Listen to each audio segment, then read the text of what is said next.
Everyone, welcome करती हूँ आपका एक नए ब्लॉग में। तो अभी मैं हो चुकी हूँ रेडी और दोपहर के बजे हैं 2। ठीक है, 2 बजे हैं तो अभी हम लोगों ने खाना नहीं खाया है। अभी सिर्फ आए थे चित्रकूट तो उनको दिखवाया था, तो इनका जल्दी ही ट्रीटमेंट हो गया था। 2 घंटे में जाँच भी मिल गई थी, मतलब 2 क्या 3 घंटे मान लीजिए। और अब मैंने कपड़े चेंज कर लिए हैं और एक गड़बड़ हो गई। मैंने कंघा डाला था और कंघा है ही नहीं बैग में। मैंने चेक किया, ना इस वाले बैग में है ना इसमें है, शायद वो वहीं रह गया। तो कंघा नहीं है, कॉम्ब नहीं है, तो मैंने देखो बालों में कॉम्ब भी नहीं कर पाया और मेरे बाल बिल्कुल बिखरे हुए हैं। बट कोई नहीं, अभी हम लोग कामता नाथ जी के दर्शन करने जाएंगे ना, तो वहाँ पे परिक्रमा लगाएंगे। तो परिक्रमा के टाइम पे पूरे टाइम में वहाँ पे मेला ही मेला मिलता है, मतलब इस तरह की चीज़ें मिल जाती हैं सारी। कंगन वगैरह काफ़ी चीज़ें मिलती है। मैं भी आपको दिखाऊंगी ब्लॉग में, बहुत कुछ मिलता है, बहुत अच्छा लगता है वहाँ परिक्रमा में। तो अभी हम लोग परिक्रमा करने जाएंगे, वहाँ ले लूँगी मैं कॉम्ब, तो खींचने के लिए हो जाएगा, क्योंकि अभी तो चल गया है काम और बहुत ही बेकार से बाल लग रहे हैं मेरे। सफ़र के है ना, तो और मेरी देखने में अच्छे नहीं लगते। चलो कोई नहीं, अब निकलते हैं और तोषरी के पापा और तैयार हो जाएं, फिर हम दोनों लोग निकलेंगे और वहाँ दर्शन करेंगे और देखते हैं कितना टाइम लगता है। वहाँ पे पैदल परिक्रमा करना होता है और ये परिक्रमा है 5 किलोमीटर का, बट हो जाता है, मतलब अच्छा लगता है, बातें बातें करते जाओ और हो जाता है। तो तन्वी पिछली बार आई थी ना चित्रकूट, तन्वी पापा हम तोशी ये भी थे, तोशी के पापा भी थे, तब हम लोगों ने परिक्रमा किया था। तो लगभग 2 घंटे करीब लग गए थे, 2-2.5 घंटे। लेकिन तन्वी ने पैदल कर लिया था, उसको मतलब परेशानी नहीं हुई थी, तो बड़े आराम से हो जाता है परिक्रमा। तो चलिए हम चलेंगे तो फिर आपको दिखाएंगे, वहाँ पे दर्शन भी करवाएंगे कामता नाथ जी के। ठीक है, तो अपन प्रसाद ले कहाँ है? कहाँ है मंदिर? ये तो चलो सुरंद में ये है। तो कितनी दुकान है बनारस में, कुछ नहीं है। ये बार तो वो ना। तो फ्रेंड्स, अब हम लोग आ चुके हैं कामता नाथ जी के मंदिर और अभी मैं आपको बाहर से दिखाती हूँ। थोड़ा हम लोग अंदर भी दर्शन करने जाएंगे, उसके बाद हम लोग परिक्रमा लगाएंगे। तो चलिए पहले अंदर चलते हैं और आपको मैं दर्शन करवाती हूँ। यहाँ लोग किस्मत वाले ही होते हैं जो दर्शन कर पाते हैं। आज तो फिलहाल कम भीड़ है यहाँ पर, लेकिन आप अमावस्या को आइएगा तो आपको सांस नहीं मिलती है। इतनी मतलब मान्यता है कि अगर चित्रकूट आ भर जाइए तो भी पुण्य प्रताप मिल जाता है, क्योंकि यहाँ पे इतनी भीड़ होती है कि दर्शन करना तो इम्पॉसिबल हो जाता है। तो अभी तो हम लोगों ने बस भगवान को प्रणाम किया है और अब हम लोग करेंगे परिक्रमा स्टार्ट। उसके बाद लौट के यहाँ पर प्रसाद चढ़ाएंगे, नारियल वगैरह भी चढ़ाएंगे। तो चलिए चलते हैं परिक्रमा के लिए। तो ये जो परिक्रमा है ना फ्रेंड्स, ये एक पहाड़ का परिक्रमा है, मतलब वही मंदिर है।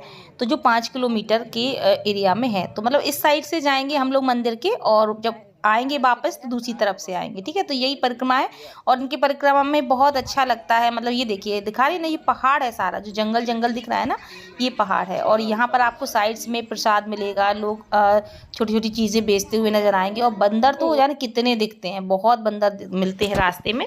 लोग केले खिलाते हैं बंदरों को, चने डालते हैं।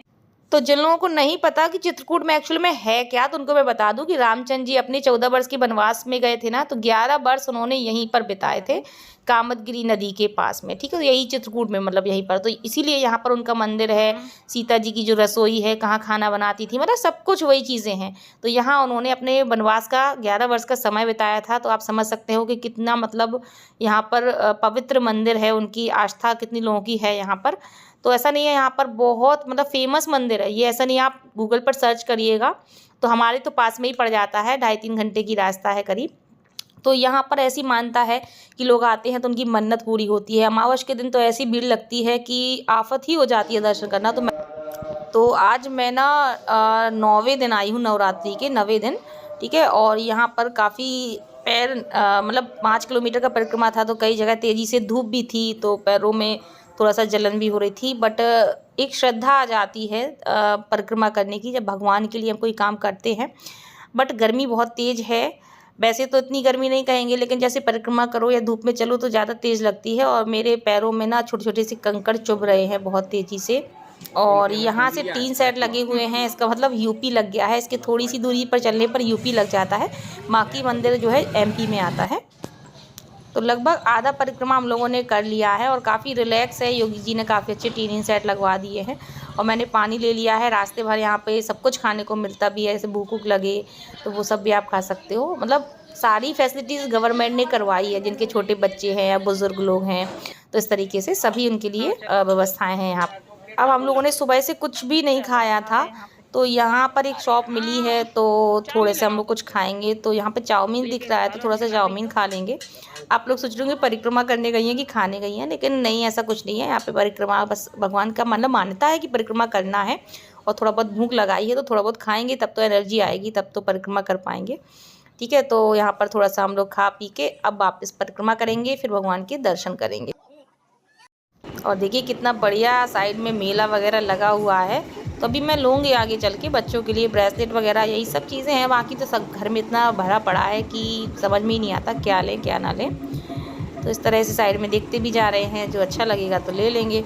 इस बार बहुत ज़्यादा बंदर देखने को नहीं मिले हैं तो, लेकिन बहुत ज़्यादा नहीं। पिछली बार जब मैं आई थी ना तो मुश्किल हो जाता था, बंदर हाथ से सब कुछ लेके छीन के भाग जाते थे। और यहाँ पर देखिए जवारे बिबे हुए थे तो वही सब हो रहा है, डांस वगैरह माता रानी के लिए। और अब हम लोगों का परिक्रमा पूरा हो गया है और आप देख सकते हो ये जो भैया हैं ये किस तरीके से लेट लेट कर इन्होंने 5 किलोमीटर का परिक्रमा किया था। मतलब कितनी श्रद्धा है इन लोगों के अंदर, कैसे कर लेते हैं मुझे तो समझ नहीं आता, क्योंकि मेरे से इतना नहीं हो पाता है। पैदल ही चली मैं तो मेरे पूरे पैर छिल गए, बट कोई नहीं, अपनी श्रद्धा होती है, काफ़ी अच्छी बात है ये तो। और अब हम लोग यहाँ पर प्रसाद ले रहे हैं।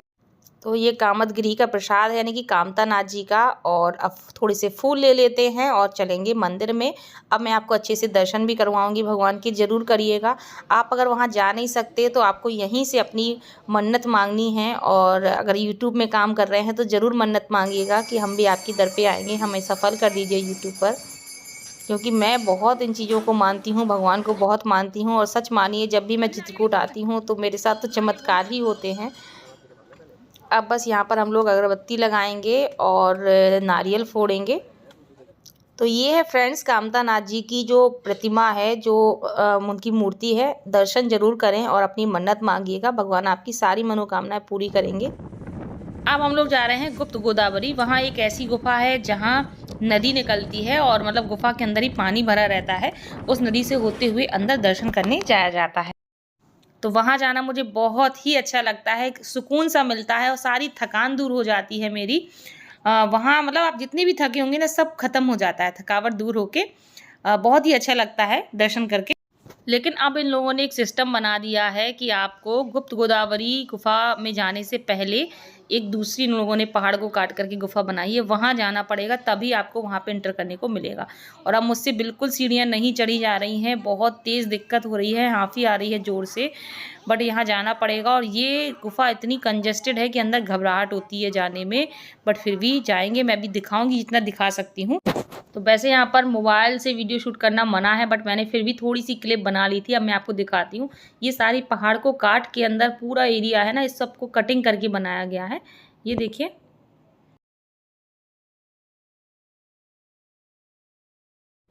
अब हम लोग आ चुके हैं गुप्त गोदावरी गुफा में, जहाँ पर पानी मतलब नदी बहती है। तो देखिए कितना सारा पानी है, अभी तो कुछ नहीं है। रास्ते में जब बीच में आप जाएंगे ना तो आपके घुटने से ऊपर मतलब बहुत ऊपर तक पानी आ जाता है। तो मैंने तो अपनी जो सरारा टाइप का सलवार पहनी है ना उसको बांध लिया था, बट फिर भी वो पूरा गीला हो गया था। और बीच बीच में मुझे डर भी लग रहा है क्योंकि नंगे पैर हैं, पत्थर बहुत बड़े बड़े हैं, तो मोबाइल ना गिर जाए, मैं ना गिर जाऊँ। बट जितनी मुझसे हो रही है उतनी शूट कर लूँगी बीच बीच में। और अभी हम लोग बीच में आ चुके हैं और अभी बहुत ही गहरा पानी आएगा और कहीं कहीं बहुत कंजेस्टेड जगह भी है। तब बिल्कुल आखिरी में आ गए हैं और बस यहाँ पर अब हम लोग दर्शन करके थोड़ा बहुत चढ़ाएंगे पैसे से। और इन्होंने कुछ दिया भी था प्रसाद के रूप में, वो सब रख लेंगे और घूम के फिर वापस हम लोग निकल जाएंगे उसी नदी के थ्रू। तो फ्रेंड्स बहुत तेज़ी से भीड़ हो गई थी और जगह निकलने की एक ही थी, तो हम लोग रुक गए क्योंकि मुझे बहुत डर लगता है भीड़ में। और ये कहो मैं तन्वी को लेके नहीं आई हूँ, पिछली बार तन्वी को मैं यहाँ अंदर लेके नहीं आई थी, पापा बाहर लिए रहे थे। और अब हम लोग इसी से होते हुए बाहर निकल जाएंगे। तो लोग गुप्त गोदावरी के भी दर्शन कर लिए और आज बहुत इकट्ठा हो गया। एक ही दिन में आना, अस्पताल दिखवाना, परिक्रमा भी करना, कामता नाथ जी के दर्शन। और अब यहाँ पर मतलब मेरे पैर इतने भर आए हैं कि मुझे चलते नहीं बन रहा है। तो उसी के पापा ने कई बार मुझे हाथ पकड़ पकड़ के खींच खींच के ले गए ऊपर सीढ़ियों पर कि चलो चलो चलो। बचाए ले गए। तो फ्रेंड्स हम लोग गुप्त गोदावरी में दर्शन करे आए हैं। बहुत ऊपर पानी था, घुटने के ऊपर तक, और बहुत बड़े बड़े पत्थर थे। मेरे तो पैर वैसे ही बहुत छिल गए थे परिक्रमा करने में, और अब बहुत ज़्यादा लग रही थी। और ये देखिए पूरे कपड़े गीले हो गए सलवार मेरी, तो अब ये गांठ खोल लेती हूँ। मैंने बांध ली थी कि पानी ऊपर तक ना आए, बट बहुत ऊपर तक था, गीले हो गए कपड़े सारे। अब हम लोग निकल रहे हैं सती अनसुईया के लिए। तो यहाँ पर अभी एक मंदिर और भी है, मतलब 4 धाम करने हैं। पापा ने बोला था चारों धाम करके आना, और हनुमान धारा भी जाना है अभी। तो हनुमान धारा तो पॉसिबल नहीं है, क्योंकि वहाँ तो बहुत भीड़ लगती है, बहुत टाइम भी लग जाएगा। और शाम के लगभग 5-6 बज गए हैं, बहुत तेज़ बारिश हो रही है। और अब हम लोग आ चुके हैं सती अनसुईया, और बारिश तो बहुत तेज़ है, लेकिन फिर भी चलते हैं। अब दर्शन तो करने ही करने हैं। और आप देख सकते हो यहाँ पर, और पिछली बार जब बारिश नहीं हुई थी तो हम लोगों ने यहाँ पर मछलियों को दाना भी खिलाया था। बट आज मौसम बहुत ख़राब है, सीधे दर्शन करके होटल के लिए निकलेंगे वापस। ये देखिए नदी है यहाँ पर भी, यहाँ मछलियाँ आती हैं, उनको दाना खिलाया जाता है, बहुत शुभ माना जाता है।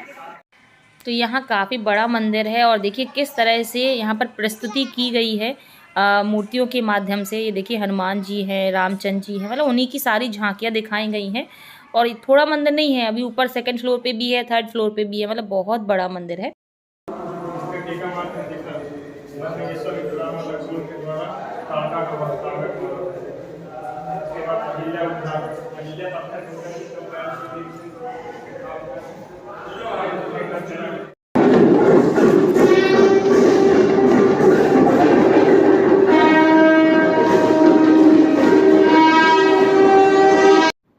अब हम लोगों ने सती अनसुईया के भी दर्शन कर लिए, सारे जितने मंदिर थे वहाँ पर सभी के दर्शन कर लिए हैं। अब हम लोग वापस लौट रहे हैं चित्रकूट के लिए। ही कुछ ही किलोमीटर दूर है चित्रकूट, मतलब ये सब चीज़ें चित्रकूट के अंदर ही मान लीजिए कि आती हैं। थोड़ा बहुत अंतर है, 10 किलोमीटर 12 किलोमीटर इस तरीके से। और अब हम लोग लौटेंगे, बारिश लगातार हो रही है। और अब मुझे बहुत तेज़ भूख लगी है, क्योंकि खाना तो आज दिन भर नहीं खाया है। बीच में थोड़ा सा चाउमीन उतनी खा ली थी परिक्रमा के टाइम पे, तब से खाया ही नहीं है। और अब हम लोग चित्रकूट देख सकते हैं वापस आ गए हैं, और यहाँ पर अब हम होटल जाएंगे और होटल में खाएंगे खाना। तो जिस होटल में हम लोग रुके थे उसी के जस्ट बगल में ये होटल है, श्री गंगा वाटिका। यहाँ पर खाना खाएंगे, क्योंकि यहाँ पर खाना बहुत ही अच्छा मिलता है। तो तोसी के पापा को बहुत तेज़ी से भूख लगी है, क्योंकि उनके सुबह से तबीयत सही नहीं थी, पेट में दर्द था, और अब उनको बहुत तेज़ी से भूख लगी है, क्योंकि रात हो गई है सीधे घूमते घामते, तो भूख तो लगी आएगी। और अब हम लोग खाना खाएंगे, उसके बाद होटल जाएंगे, और अगले दिन निकल जाएंगे मैहर के लिए, माँ शारदा मैहर देवी के दर्शन करने के लिए। तो बस फ्रेंड्स ये एक छोटा सा ब्लॉग था, आपको कामता नाथ जी के दर्शन करवाने थे। बहुत मान्यता है यहाँ की, तो अगर आप जानते हो, नहीं तो गूगल पे सर्च करिएगा, एक बार ज़रूर आइएगा। यहाँ पर सारी मनोकामनाएं पूरी होती हैं, हम लोग हमेशा जाते हैं।